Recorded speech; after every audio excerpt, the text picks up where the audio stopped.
Suppose that several high school students were surveyed about their favorite beverage, milk or orange juice, as well as if they were male or female, and the information was organized in a diagram such as this.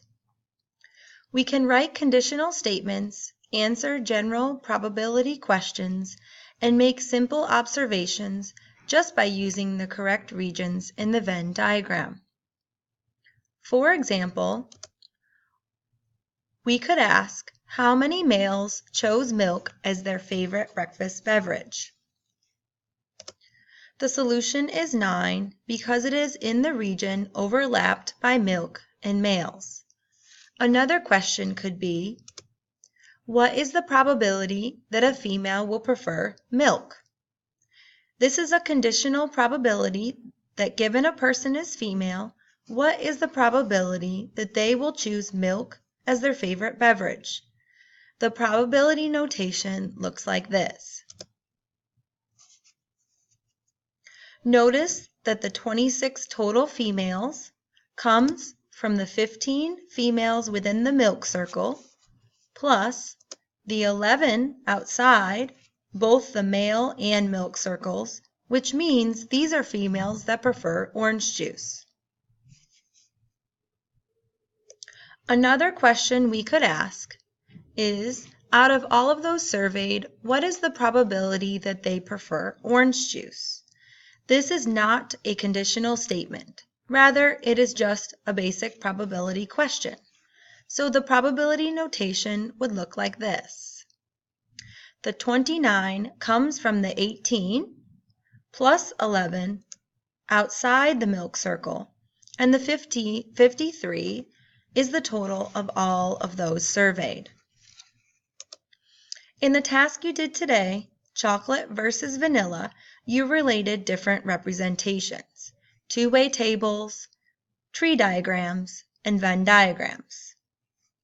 And you created probability statements such as the one given in the Ready section. If we want to create a two-way table from the information given in the Ready section shown previously, it would look like this. Notice that the two characteristics gathered from each person surveyed are gender and favorite breakfast beverage.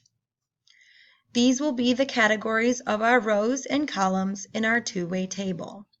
Now that we set up our table, we can fill in the information given earlier from the Venn diagram, which is shown here. Finally, we can find the sums of the rows and columns and fill in the missing information for the totals. Now we can write a few conditional statements, such as the probability that a man chose milk as his favorite beverage is 9 out of 27. Whereas the probability a person who chose milk is male is 9 out of 24. In the Go, we are asked to look at the difference between theoretical probability, which is what we expect to happen, versus experimental probability, which is what actually happens.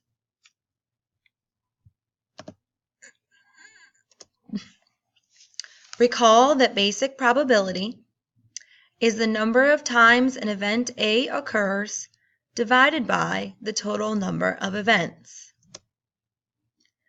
In the Go, we are given this table and told that Casey is rolling 2 number cubes. One is the color blue and 1 cube is the color red. We recorded the sum of the numbers in the table below, along with the number of times she recorded that sum.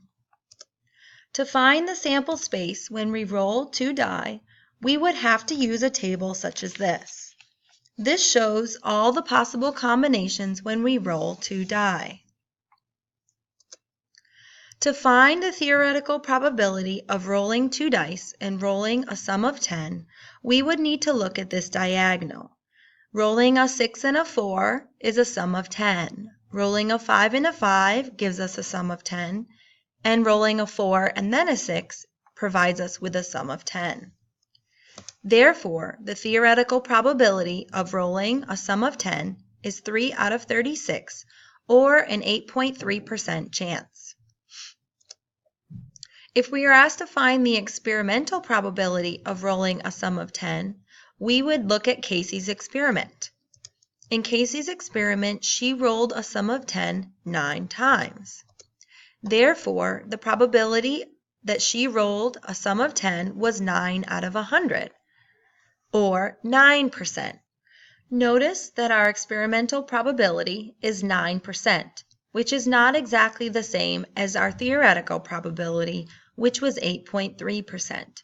Our experimental and theoretical probabilities are pretty close, but not exact. The more trials we would do in our experiment, the closer our probability would get to the actual probability, what we call theoretical probability.